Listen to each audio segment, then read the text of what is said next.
I think hybrid work is here. I don't think it's going anywhere.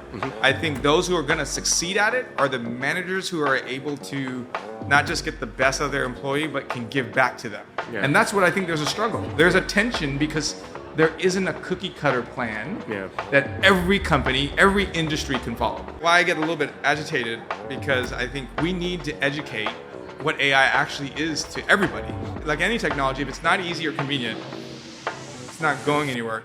Welcome to Rules Don't Apply, where we're speaking with pioneers, provocateurs, and purveyors of non-conventional wisdom. Recorded alongside a live audience at South by Southwest Sydney, this series seeks to redefine the art of the possible. Because for those looking to navigate what's next, the rules of today may just no longer apply. All right, welcome back to another very special episode of The Growth Distillery. We are filming live from South by Southwest Sydney.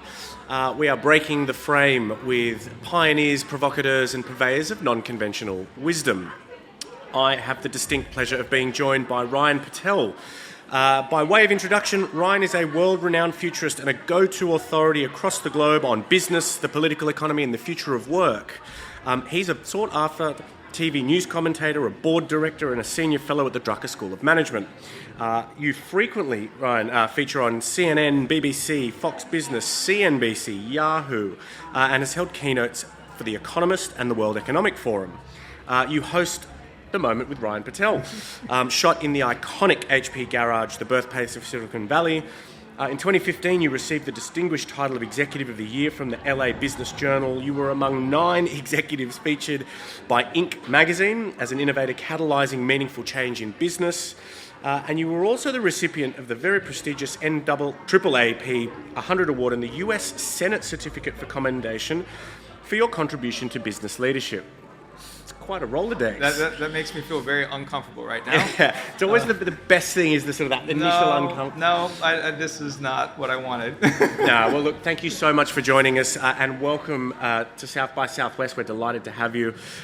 Let's shoot you out of a cannon, mate. What are 3 areas, when you look to the future from everything that you've been involved in, what are the 3 areas where the rules are about to fundamentally rewrite themselves? I mean, for all the things I'm doing top of mind right now, right? You know, I think of the future of work. Yep. You think about how we go global, right? Globalization, but how we do that across borders when it comes to business. And I think the third thing is like how we show up as individuals. I think, and what I mean by that, it could be how an executive shows up, you know, now is changing than the way it ever did before. All right, let's start at the top, because I think the future of work, I think there's this really interesting tension playing out. You and I were talking about this just before the show. What do you think the forces that are shaping the future of work, and where do you think we might be getting it wrong right now? Well, I mean, the tension's right here. Yeah.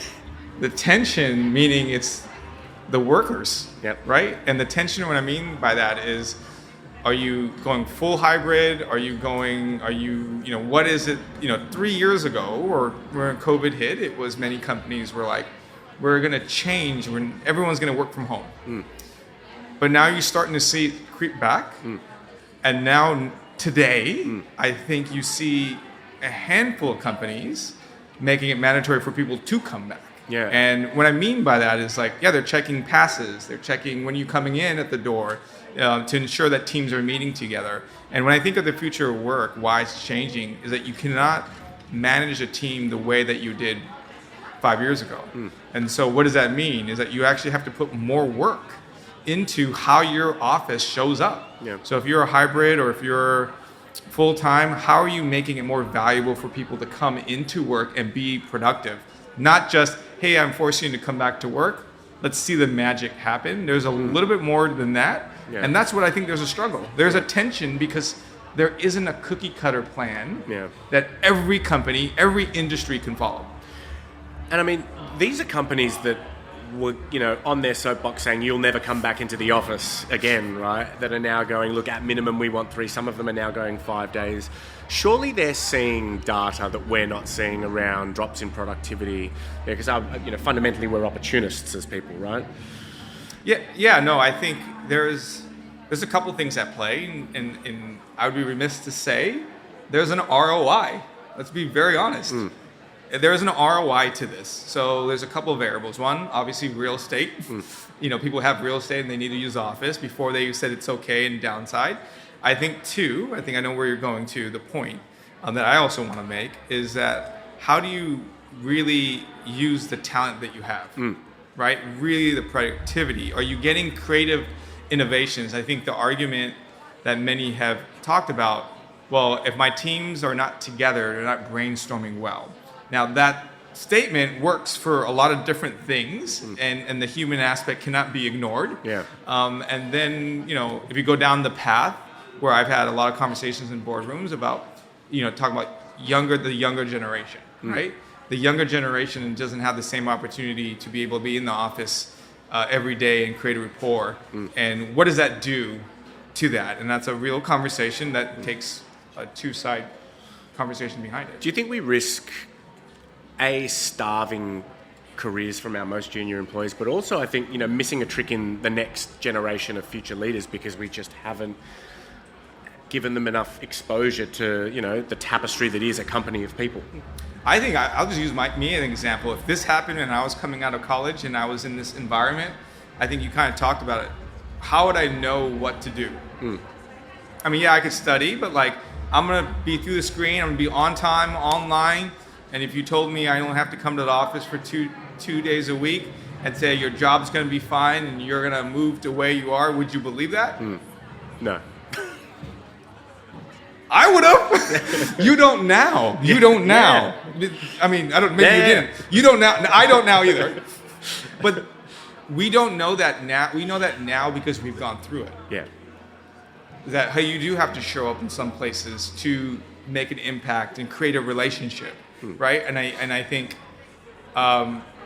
so that's unfortunate because you want to put your best young people in the best situations. Now, if there's a culture, which there are, I don't want to say there isn't, that, you only have to come 2 times, don't worry, just do the things that you do and hit your numbers and be a great team player, you'll move up. There are companies that existence, but when you're scaling companies really fast, the story that someone always tells me is who is, and I've heard this from a handful of people that we all know, who do you think I'm going to give the extra project to? And I can say all the things I want to say and say, well, that's not fit. It doesn't matter if I think it's fair or not. It's who are they closest to? Yeah. And I presume you and I probably both wouldn't be sitting where we were if it wasn't for, a manager that was in an adjacent team or in a different part of the business going, I see something in him or her that I think separates the wheat from the chaff. Yeah. And I think to play to the other side, are there other ways so you can do it? Sure you can. I mean, I think you'd be more present on social, right? Show the things that you're doing. Be more vocal on Teams. There's other ways to doing it, but it's just a little bit more difficult than in person. And the onus is on who, in your mind, to ensure the health and the rigor of early career? Oh, I think it's on the manager. I mean, listen, I think hybrid work is here. I don't think it's going anywhere. I think those who are going to succeed at it are the managers who are able to not just get the best of their employee, but can give back to them. I love that. So the reason why it's difficult for hybrid work is because you actually have to put effort behind it. Human resources has to put more effort into creating a culture. Yeah, you're going to have happy hours. How can you do happy hours in hybrid work? Be creative, be fun with it. Don't go through the motions. And so I think hybrid work can be really impactful. You can reach, especially for global companies, saving time, be more efficient.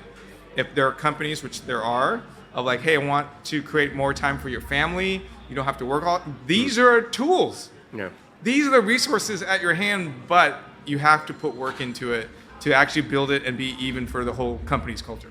And I think one of the rules, that we've experienced with our teams is this mistruth in that working from home is flexible, working from the office is rigid. And I think eroding that dichotomy between, well, you can, just because base camp is in the office a number of days a week, you can still go and do your life administration, you can still pick up the kids, go, drop them off at school.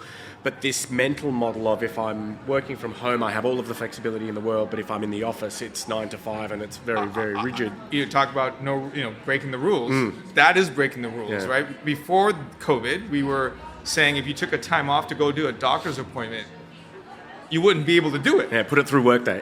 Right? You wouldn't be able to do that. Yeah. And now, is it, okay to to do that while you're at work. And I think the perceptions change. I remember being on air before COVID in my room, like, shooting for BBC or through Skype before COVID. And I remember how I had to make sure there was no kid stuff in the area, or like I got to make my background look good and professional.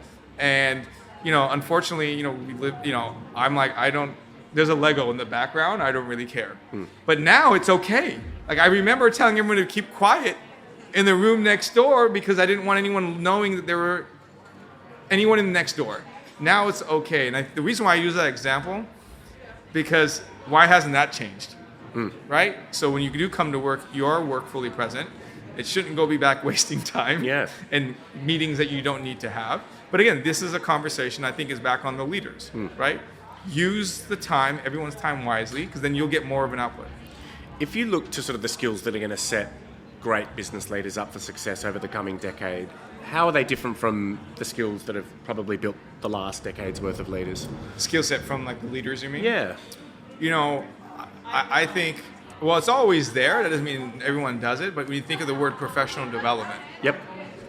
Do you really know on your team where they want to do, either in their career or how they want to get better? What's the future that they're paddling toward? Yeah. I mean, do you know it, and how are you helping it? There's a difference, right? And I think this next generation is pushing for that. Like, if people are saying, well, it's hard to recruit for talent. So it's more than just compensation. That's changed, right? And so the manager go, well, I got to be a great manager to keep this person on my team. And I think that's a skill set that hasn't always been there. And it doesn't mean that you have to know the person, like the whole personal history. I'm not saying that. I'm saying that how are you helping them to get to succeed, not just in the company or to where they want to go. So I think, to me, that's a conversation that you should know and should have. Yeah, I think as a leader, you're in the business of getting discretionary effort, and you need to know imagine if someone had done that early in your career. Yeah. Would you have not worked harder? Of course, and I've been very lucky. I've had amazing leaders in my career, and I've seen the impact of poor leadership on people that I've worked in. And I think absolutely, it was the discretionary effort comes from an investment in the person that's beyond the job title, not necessarily the role itself. All right, let's change pace a little bit, because I'm fascinated to hear about your perspective on where we got it wrong going global. Where did we get it wrong? Oh, where we have gone wrong is to not think local. Okay, what do you mean by that? You think that a trend in one country works in another country. And yes, that's the old-fashioned, you can't copy and paste, but still that model still exists, and it doesn't work. I think what is exciting now is that an entrepreneur, a company doesn't have to be so big to be able to grow in other countries or even other regions. So if you take Australia, for example, well, I would challenge the narrative of like, Australia innovation can and will start here and can be more outside of Southeast Asia region. Are you kidding me? It can be global much quicker now because of the way digital, the way supply chains, all those things. So those are no longer an excuse that you can't get to somewhere, right? And so that's what I'm excited about, because we didn't have that before, right? Because if you failed once, you get no chances to open back in another country again. Yeah, so speed to market's much faster. And now it's like, well, you can get to the market, you can innovate, and how do you make what you're doing local? So they say, think global, act locally. Act locally isn't about, well, let's just copy what the local's doing. I'm saying, how do you enhance and still be local, but enhance them to be better, right? With something that's different. And they would embrace it. I mean, if I walk around here in the CBD in Sydney, I mean, look at all the different types of foods that are here, right? I mean, there's all of them right next to each other, and they're all great. Yeah. And I'm not saying it just because I tried 3 of them for lunch at the same time. Don't judge me. Yeah. But it's great. And you think about why did that occur? It's because there's a local cuisine that people want to have. They want the authentic aspect to it. And so, to me, that's exciting to see. And where do you see businesses getting it wrong at the moment with best efforts or best endeavors in trying to go global but growing themselves to death? Not making money. What do you mean by that? They spend capital without an ROI, and the return, like you're just trying to scale, and your valuation is $10 billion, but you're still not making money. And we know those case studies of where people keep raising money, but they haven't got there. I think those days, fortunately, should be not gone. Like if you're a Series A or Series B company and you're trying to look to go global, you should have a solid business plan. And unfortunately, those leaders, entrepreneurs, they were getting overlooked by people going, hey, I just want to get to market, eat the market share, and I'll worry about making money later. And I think the global piece, right, that enhanced that because there's just speed to market. We got to be the first, but you don't really have your home base foundation going, or hey, I made it to the Australia market, I'm the first. 6 months later, they closed down. Just using geographic expansion as a way to kick the can down the road. Isn't that what they've been doing? Yeah. I mean, 5 years, 6 years, because if you look for growth, how much growth, even in the US, how much growth are you going to have? Investors want what? Shareholders want more growth if you're raising, specifically on certain valuations as well. Do you think that there's a risk that we've all drunk the Kool-Aid a little bit, particularly when it comes to AI applications in something that can be so quickly democratized, and we're seeing these astronomical valuations on... What are you talking about? Like isn't this AI? This becomes 10x if you go to market right now to go sell the show. And I see it all the time, and I'm like, wait, how's this AI again?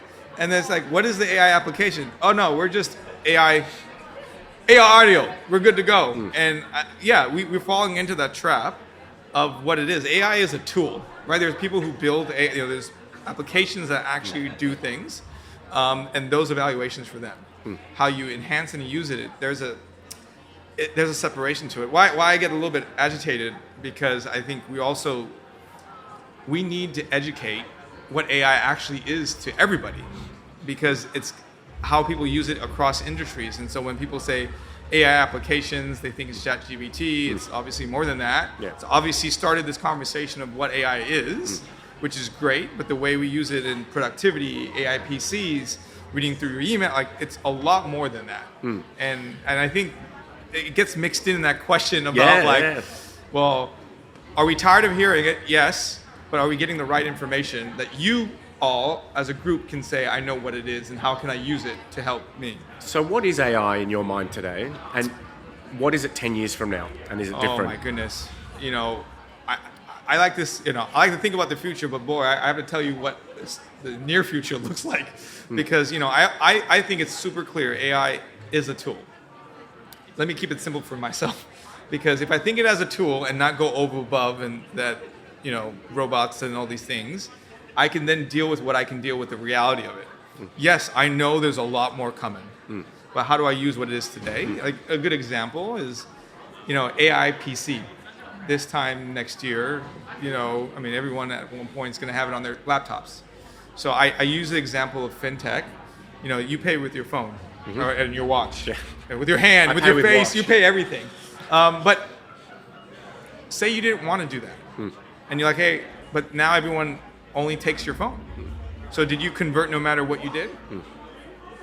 Yeah. So if you have AI PC and you have things reading through your email going, hey, by the way, you failed to respond to Ryan 10 days ago, he's going to be mad. I just drafted you a note. Do you want to send? Would you use that or not when you trust it? Underneath your voice, and it takes all those things, would you use it? I would, but I'm pretty confident that most people wouldn't at this point. I would say at this moment, but then when it becomes really easy and accurate, would you use it? It's the same thing with a phone. Well, how are you trusting a phone paying? Wasn't this 5 years ago? We're like, it's going to get hacked. Don't be paying with your credit card on your computer. We're now here and we're downloading apps without reading any disclaimers. Mate, you don't read the 737 pages worth of terms and conditions? Isn't that what we're supposed to do? That's what we're supposed to tell people, please read it, but we do it anyway.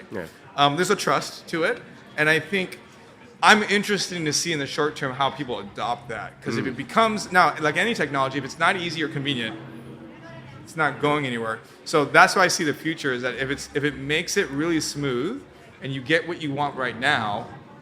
Again, here's another example. Amazon. Or let's not use an example, like your packages. Why can't you wait? Before we used to get a package once a week and you're okay. Now if you don't get it within 2 days, you kind of go what? And you'll pick your product based on which one gets here within 24 hours. I can't make this stuff up. Yeah. I still remember, maybe that's because I'm old, I'm like, I was so happy that it came within a week. Like, oh my God, we got something in a week.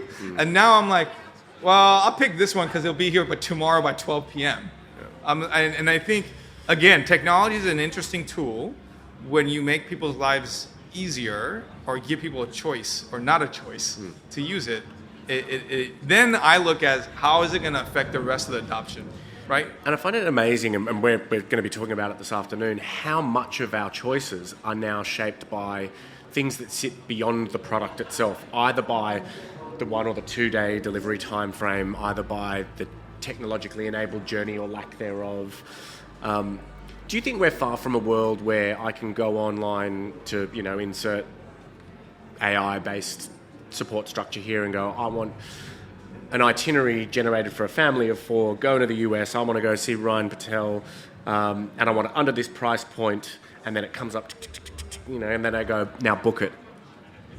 Of course, what do you all those companies, they're working on that. Yeah. We're spending money on it. I mean, I think that there is a positive to this, and then there's the aspect that we need to be having the conversation when it comes to the data, the biases, especially the gender bias. You think about the AI ethics. You think about, what are the pillars that some of these companies are trying to put out, but also there is the role of the consumer, the government, and businesses. And I would say for the governments, those that are, open to have those conversations and asking, like, how do we catch up? That's important. Do you think that it's, this is a really interesting dynamic, I think, playing out. Is it possible for legislation to ever be caught up with this stuff? And I think I see, and it's funny you say that because I'm like, I don't look at it. I mean, I just want them to be at the table. I want everyone to be at the table. I don't really care how far you are. If you're at the table, then we're actually understanding. I think it is hard because for the government, what's their choices to? If you over-regulate it, stuff's innovation. If you don't do anything about it, it's the wild, wild west. And so I think many governments, forward-thinking governments, are thinking about this, like, how do we move quicker? And it's not just about an internal process. It's about also they don't know what's being worked on or being shaped there. That's why you saw a lot of businesses in front, like the good ones, that said, here's our pillars as a company. We're going to be transparent about data. We're going to be transparent about these things. And then when regulation catches up, hopefully it matches with the things that we have. You cannot not do nothing. Yeah. I'm sorry. Like, you can't, you're going to be held accountable. And do you think that there's a tension there in that, certain companies, certainly those that aren't in Silicon Valley, are going, we really want to play in this space, but if legislation catches up and we're caught on the wrong side of it, we've sunk all of this capital into technology and innovation that's going to be held behind our back. I think it's a fair conversation. I think it's also tied to sustainability right in the U.S., right? Well, certainly at the moment, what are the metrics, right? If you work on something and you don't know what the metrics are, then you have to change it. So I say fear, but it's something you have to think about, and that you have to hope that you're doing the right thing to doing it. All right.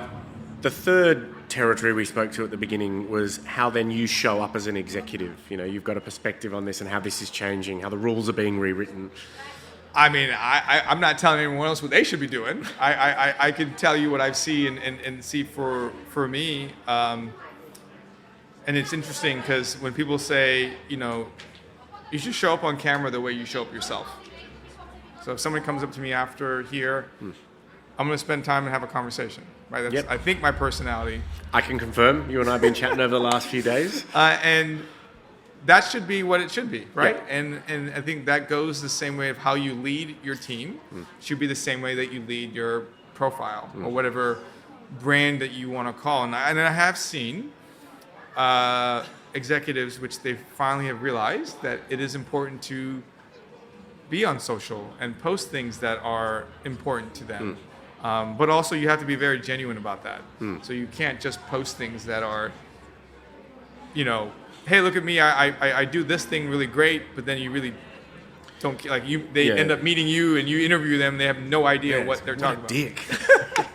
So what do you think, like, what are the conventional patterns of play here that you think just need to be broken?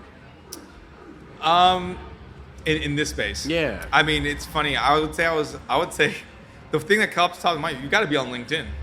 Like Okay. I almost, at least some presence. Because why I say that is, how can everyone get accessible to you at some point? Even if they don't connect with you, you can make a comment on someone's post. You can make a comment on this post, and I would hope. I mean, I would respond, right? If you said something to that. And so now all of a sudden, you might have not known me. You're around the world. You made a post or comment, and you're like, oh, that was cool that I got to interact with us or interact with the CEO of another company, and you feel part of their journey.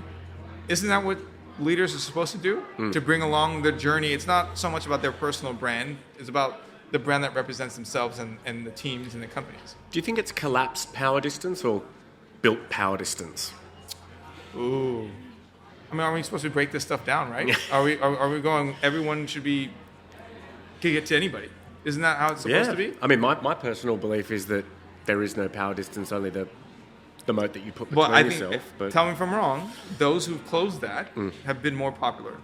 and more successful. one And would more argue. successful. Yeah. Have been more popular, more successful, and able to adapt and be more resilient. Listen, we're all going to make mistakes.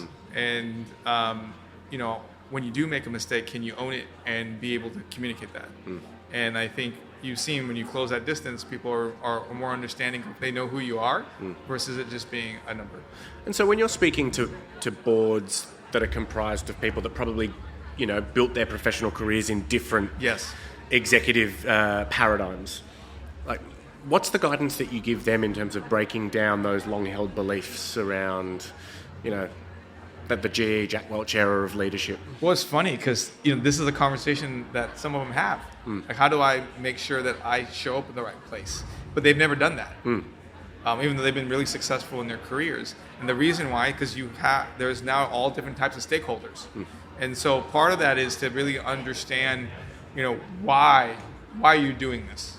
Who's your audience? Like, who are you trying to influence? Like, it can't just be, I mean, we're not all famous, so like, it can't just be like, hey, everyone listen to me because I'm so smart. No, like, There's a bit of that though, right? Yeah, Everyone's got a soapbox. Yeah, I don't like. For me, you fall, you know, we've connected. Yeah. You see me, I ask questions. Yeah. And I think we're as powerful as a community where I want to see others' questions. And I think the soapbox thing, yeah, you do have to say it, I guess. But like, the audience will read through this and be like, yeah, that's not really what's happening. Yeah, I'm not buying what he's selling. Last one from me, Ryan. If you know, I presume that this is not where you started, you know, in terms of your mental model of what good stewardship, you know, and leadership looked like.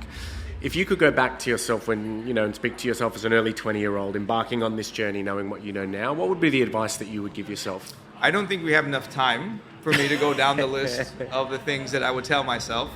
And then I'd probably start crying at the end of it and be like, well, what was I doing? No, I think I would have never knew where I was today. I always felt like you could make an impact. And I feel like that's hopefully what I'm doing here and in other places. I always want to make impact, build people. That was kind of the thing. If I had to go back and tell myself, don't be scared. I mean, scared means be you. Like, you don't need to form into these structures. And now I know back then it's different, right? You follow the rules, you have the scaling of the thing, but my career path was nothing like that. Right? I was always scaling different cross borders, different companies, different industries, and I should have embraced it more and owned it like I think I do now. And I know that would have been a switch, and that took me a very long time. I mean, even right here, like, I'm an introvert by nature, so like, you know, I'm embarrassed that you talked about my bio, and we're talking about this, but I know that if I was a little bit more vocal, and I think I still have to find my voice, I'm always learning. I'm not always, you know, even when you caught me on stage, there was no real bio. I just went on and just tried to do the things that I wanted to talk about and get off, and sometimes I have to not be scared and be like, hey, this is what we need to be doing. So I think don't be scared. Build more of a network. Because I was so focused on the things that on my plate that I was trying to not survive, but like try to keep up with everything. I failed to kind of build a broader network when I was younger. And I know that was something now is probably a strength of mine, that I have such a diverse group of people who are in my network. And imagine if I would have just taken time to do that for myself, I think it would have made my life much easier. Yeah. But, again, I'm not, it's just things I would have told myself to be like, hey, wake up. Like, oh, it's my bad. Wake up and just kind of just do these things that, are going to help you and those around to your network, and that you are useful to people. Just because your title or your age, like, you can help others who are in other higher C-suite folks. I know that's still a challenge for many young people that I'm on campus with. Like, what are you talking about, Ryan? Like, why would somebody like you or someone else, everyone here would listen to a student that's 20 years old? I'm like, no, there's a value add. You just have to find how you can add value back to people. And I think it's interesting. I think that's wonderful advice. I think, as they say, it takes a village, but we could all be a little bit more fearless in a world right now. Ryan, thank you so much. I think you bring an amazing level of humility, and I think despite the fact that you claim yourself an introvert, I've thoroughly enjoyed your extroverted tendencies across the week. Ladies and gentlemen, Ryan Patel. Thank you, everybody. Thank you.